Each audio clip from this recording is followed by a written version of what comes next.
Relax. फक्त काय त्रास होतो ते सांगायचं. नस दबेली का गादी सरकेली का गॅप पडेल हे सगळं मी सांगणार तुम्हाला. गुडघे दुखत आम्ही काय कामाचे. हा ते म्हटलं गुडघे दुखत. कोणचा पाय दुखतो? हे दोन्ही गुडघे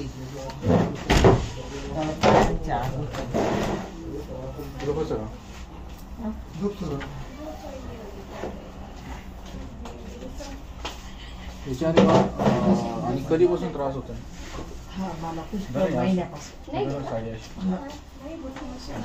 दोन्ही गुडघे दुखतं? जास्त कमरेपासून पाय दुखतं का गुडघे दुखतं? कमरापासून दोन्ही पाय दुखतं का एक दुखतो? नाही दोन्ही. आणि गुडघे दुखतं? हो. दुखली काय? बीपी डायबिटीस दुखलं दाबलं तर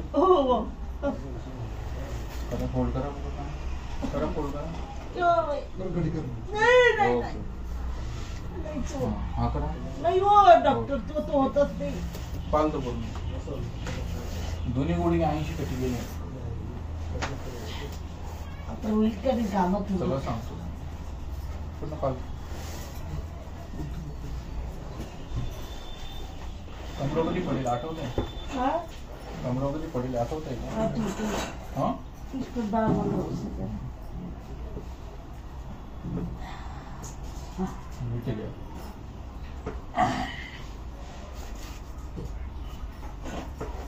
मानेमध्ये दुखतं इथं?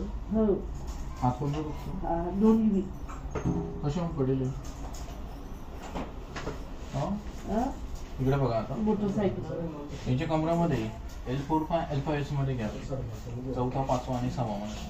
आता या ठिकाणी वरची जी डिक्स आहे, डिक्स वरून खाली सरकून भरपूर दिवस झाले. पण जशी जशी डिक्स सरकली त्याच्यामध्ये कार्टिलेज असतं, ते कार्टिलेज फाटत बाहेर आलं, घसत गेलं. जसं जसं कार्टिलेज बाहेर आलं तर ही नस जमली गेली, दाबले तर दुखली. आता ही जी नस असते ही दोन्ही साईडला कनेक्ट असते. राईट साईडची वेगळी, लेफ्ट साईडची वेगळी. जसं कार्टिलेज बाहेर आलं तशी इथून सायटिक नावाची वेन दाबली गेली. इथून ब्लड सर्क्युलेशन फुग्याला, मांडीला, गुडघ्याला, पोटीला, टाचेला इथपर्यंत होतं. म्हणून कमरापासून दोन्ही पाय तुमचे दुखतात, धडपडतात, रग लागते, कळ लागते, मुंगे येतात. ही पाठीमागच्या 5-10 वर्षापासून चालू. आता जेव्हापासून ब्लड सर्क्युलेशन कमी झालं तेव्हापासून ज्या ज्या पार्टला ती व्हेन्स कनेक्ट असते त्या त्या ऑर्गनचे, त्या पार्टची झीज पण होतात. म्हणजे दिवसभरात देवाने आपल्याला एक वरदान दिलंय. दिवसभरात हजारो सेल्स डेट होतं. रात्री आपण झोपल्यानंतर त्या सेल्स परत रिजनरेट होतात. पण यांना हा नियम, हे वरदान पाठीमागच्या 10 वर्षापासून किंवा हा नियम यांना लागू नये. जोपर्यंत कमराची जी नस चालू नाही तोपर्यंत तुमच्या हजारो सेल्स दिवसभरात डेट होतील, पण रात्रीतून रिजनरेट होणार नाही. कारण की त्याला रक्तपुरवठाच होत नाही. जसं एखाद्या झाडाला पाणी भेटलंच नाही त्याचे झाड फुलणार नाही, फळणार नाही. तसं यांना कमरापासून दोन्ही पायाला ब्लड सर्क्युलेशन झाल्यामुळे दोन्ही गुडघ्याला 3 नस कनेक्ट असते. ब्लड सर्क्युलेशन पाहिजे त्या प्रमाणात न झाल्यामुळे 80% गुडघे गेले. म्हणून तुम्ही गुडघ्याचे एक्सरे MRI केले की डॉक्टर म्हणतील कार्टिलेज कमी झालं, कॅल्शियम कमी झालं, ऑइल कमी झालं. सांगितलं असेल का नाही सांगितलं? तुम्हाला याला नी रिप्लेसमेंट मध्ये सांगते गुडघ्याला. पण ते गुडघे का घसले गेले हे तुम्हाला म्हणजे बऱ्याच वेळा सांगितलं पण नसेल. ते फक्त म्हणतील वजन जास्त झालं, पोटाचा प्रॉब्लेम झाला, त्याच्यानंतर गुडघ्यावर बसून किंवा चुकीचं वर्कआउटमुळे वगैरे झालं. पण मेन त्याचं रिझन हे असं. याचं रिझन तुम्हाला पण माहिती, तुम्ही MRI केलं असेल त्याचं स्पष्ट दिसतं. आता जोपर्यंत इथली नस चालू होत नाही तोपर्यंत त्याच्या गुडघ्यावर किती प्रकारची चांगली ट्रीटमेंट केली ते तिला लागू होणार नाही जोपर्यंत ब्लड सर्क्युलेशन होत नाही. आता सगळ्यात महत्त्वाचं आपल्याला डिक्स सेट करणं, कार्टिलेज लेवलला आणणं आणि नस चालू करणं महत्वाचं. एकदा डिक्स पोझिशनला गेली, कार्टिलेज लेवलला आले की नस बऱ्यापैकी चालू होते. पण ही माझ्या हातात थर्ड स्टेजच्या आत आहे.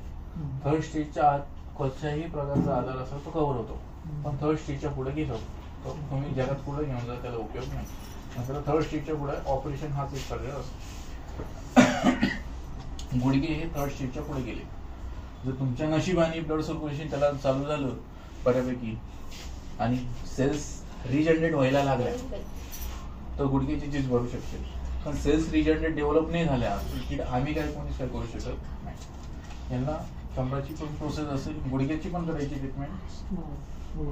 गुडघ्याची वेगळी प्रोसेस असते, कमराची वेगळी असते. आता कमरासाठी तुम्हाला आयुष्यभर नियम आहे. आयुष्यभर तुम्ही बिना बेल्टचा प्रवास करू शकत नाही, बिना बेल्टचा हार्डवर्क करू शकत नाही, वाकून काम करू शकत नाही, प्रवास करू शकत नाही, घरी पालतं झोपायचं नाही, वाकून काम करायचं नाही, वजन उचलायचं नाही. दुसरं 30 डिग्रीत बसायचं नाही. 30 डिग्री म्हणजे कसं, खुर्ची बसले, शीट पुढे घेऊन पाय टेबलावर ठेवून खुर्ची ठेवून बसायचं, झोपायचं. दुसरं, कमराला झटका बसत असं काही काम करणं बंद. मांडी घालणं, गुडघ्या बसणं कायमचं बंद, कायमचं. आणि इथून पुढं आयुष्यभर तुम्ही गुडघ्या बसवू शकत नाही. गुडघ्याची दुसरा नियम, मांडी घालणं, गुडघ्या बसणं, पायऱ्या जास्त चढ उतार करणं बंद. मांडी घालणं ऑलरेडी आतच बंद असतं आणि 80% गेल्यानंतर जसं जसं डिक पोझिशनला जाईल, कार्टिलेज लेवलला कव्हर व्हायला लागेल. माझं काम काय, फक्त डिक सेट करणं, कार्टिलेज लेवलला नस चालू करणं. पण ऑलरेडी तुम्ही खूप लेट झाली. ही जर प्रोसेस तुम्हाला पाठीमागच्या 2 वर्षामध्ये भेटली असती, आता ही 100% क्लिअर होऊन घरी पण गेले असते. असं याला 10 दिवस कंटिन्यू करायचे. 3 दिवसानंतर हळूहळू फरक जाणवायला लागेल, 10 दिवसात कव्हर होईल. पण ज्या बाकीच्या पेशंटला जो रिझल्ट भेटतो हे थर्ड स्टेजपेक्षा जास्त असल्यामुळे ते रिकव्हरी रेट यांचं कमी असेल. असं जे आहे ते तुम्हाला मी सांगितलं, बरोबर. ऑलरेडी तुम्हाला सगळ्यांनी सांगितलं पण असतं, प्रमाण लिमिटपेक्षा जास्त नाही. तर माझ्याकडे जवळ आतापर्यंत 5,000च्या आसपास ऑपरेशन कॅन्सल झाले, पण ते वेळेच्या आत आले म्हणून. हां, थर्ड स्टेज पर्यंत मला काय अडचण नाही. जेव्हा थर्ड स्टेज पार होते मग तुमच्या पार्टवर डिपेंड असतं, तुमचे पार्ट किती चांगले, सेल्स किती रिलेटेड. याच्या आधी कोणाला ट्रीटमेंट होती म्हणजे किती डॉक्टर झाले तुमचे? भरपूर झाले असेल बघ. खास अशी ट्रीटमेंट घेतलीच नाही. एवढं अंगावर काढलं, पोट साफ होतं का? फॅमिली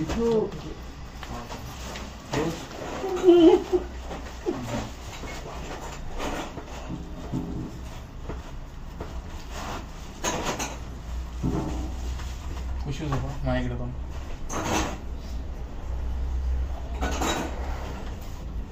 पण अशी आहे बीपी डायबिटीस काय आहे तुम्हाला? नाही समृद्धी आणतो.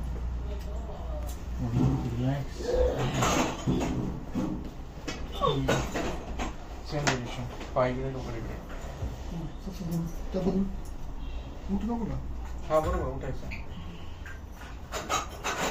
डोकरीकडे पाय.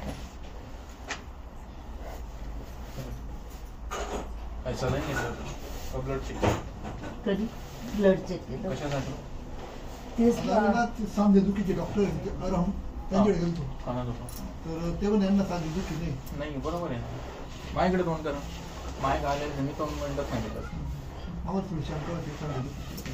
करा अशी आहे, करा सगळं सांग. मी तुम्हाला काय सांगितलं मला, ही नस इथून ब्लड सर्क्युलेशन ज्या ज्या पार्टला जाते ते डॅमेज आहे.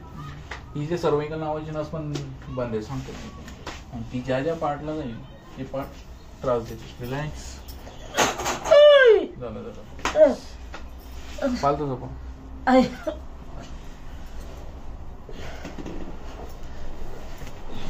दर सोडीची पाहुणे ना तुमच्याकडे रिपेअर कुठले? दर सोडी हिरापूर. ओके, हात खाली. तेव्हा दुसरा प्रॉब्लेम येते C5-6 मध्ये बैठे सारखली कार्टिलेज बाहेर आले हे बाई. ही जी नस आहे ही ब्रेनला, छातीला, पाठीला, शोल्डरला, एल्बोला, पंजाला कनेक्टेड. म्हणजे ज्या ज्या पार्टमध्ये जाईल त्या पार्टमध्ये झीज होत राहील. म्हणजे जे सगळे जॉईंट झीज झाल्यामुळे. आता इथे छाती यांची दुखते, इकडे दुखतं बघ, दुखली का? पाठी म्हणून अर्ध डोकं दुखत असतं, बस म्हटले का चक्कर येतं, हो की नाही? आता याला म्हणतात सर्वाइकल स्पॉन्डिलायटिस. हे उशा 2-2 घेणं, मान मोडणं, डोक्यावर वजन घेणं, ह्याच्यानं हा प्रकार वाढतो. तुम्ही किती गोळ्या खाल्ल्या, हा आजार मला बरा करून दाखवायचा, गोळ्याने बरा होत नाही. याला एक तर सेटलमेंट ट्रीटमेंट, नाही तर डॉक्टर म्हणतील व्यायाम करा, एक्सरसाइज करा, बेल्ट लावा, जागा बरेच. सगळ्यात महत्वाचं MRI केल्याशिवाय बरेच डॉक्टर समजतच नाही. आणि मेन प्रॉब्लेम असा आहे की ह्या गोष्टी आहे नाडी परीक्षा म्हणलं की समज पण तेच तुम्ही स्पेशलिस्ट डॉक्टर गेले तुम्ही बॉडीला हात पण लावत नाही, बॉडीचं कोणत्याही प्रकारचं नॉलेज नाही, ते फक्त रिपोर्टवरती कॉपी करून सांगणार की याच्यात काय आहे त्याच्यात काय असं आहे. तेच जर तुम्ही मला रिपोर्ट बाजूला ठेवायचं, त्याच्यात काय प्रॉब्लेम आहे तुम्ही माझ्याकडून चेक करून घ्यायचं, जो पेन किलर वगैरे खायला नसेल तर 99% बरोबर सांगू शकतो. ही जुनी पद्धत आहे ती नाडी परीक्षणाची आपण, पण लोकांना हे नाही आवडत आजकाल. खरं नाही, त्यांना गुण आला ना ते म्हणतात रिलॅक्स. आमच्या मामी म्हणे तुमची आमच्या सरला द्या 10 दिवस कोर्स. हो हो 2 मिनिटं बस. सर्व झोप होता पाय पकड त्यांचं रेग्युलर सर्व झोप डोके तिकडेच ठेव, मी तिकडेच ठेव. दोन्ही करून घे. हां सोनी करायची सर्व झोप होता.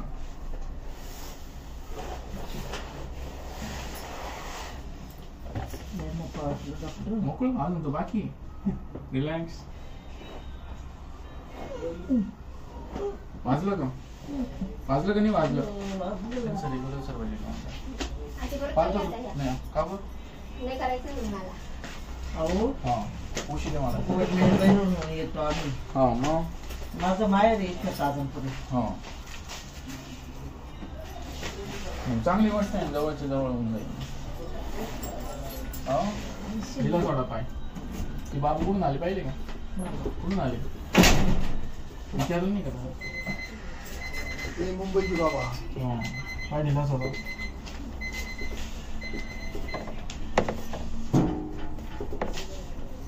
मला दिसायला पण फ्रेश वाटायला लागलं. हां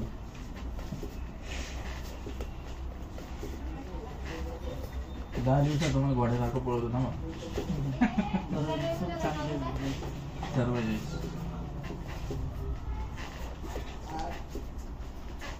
पण आले पाहिजे तुम्ही प्रॉपर केलं पाहिजे, पथ्य पाळले पाहिजे, नियम पाळले पाहिजे. हाडाच्या आजारात नियम पथ्य महत्वाचे. जे मी तुम्हाला सांगितलं आज कोणत्या डॉक्टर सांगितलं सांगितलं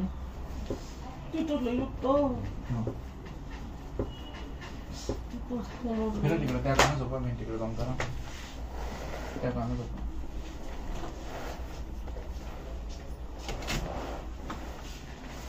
बस लूज लूज लूज. झालं झालं झालं.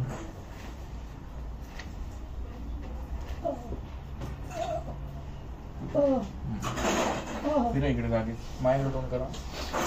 फिरा इकडे.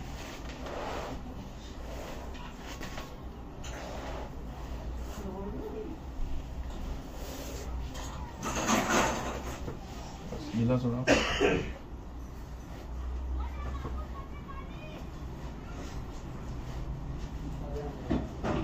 मोठा होईल चला. मोठा होता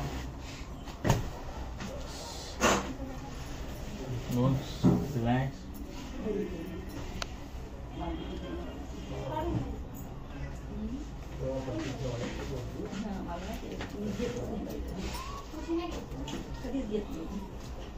तुम्हाला बोटं मोडण्याची सवय होती का? हा म्हणून ते सांधे घसले गेले. इकडे 1 मिनिट तुम्ही.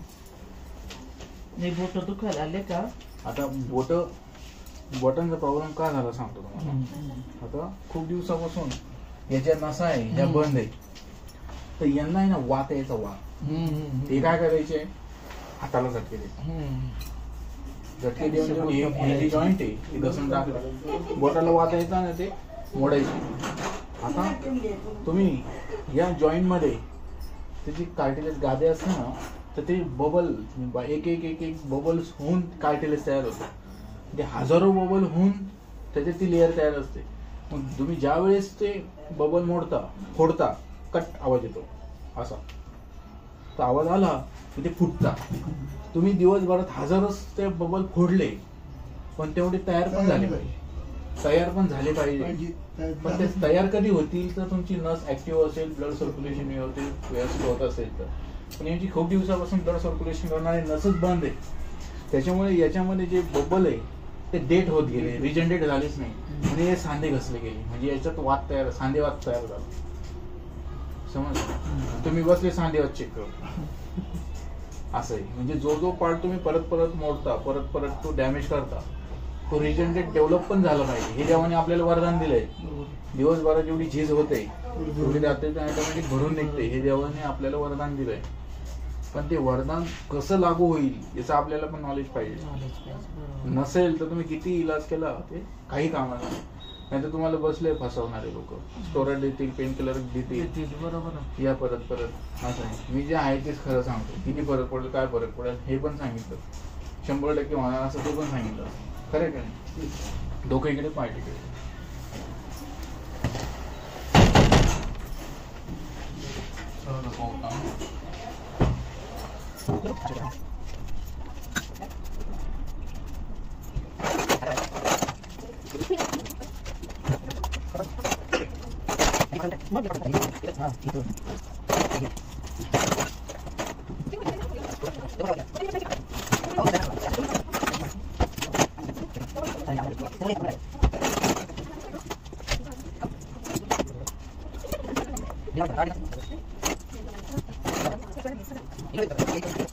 Ini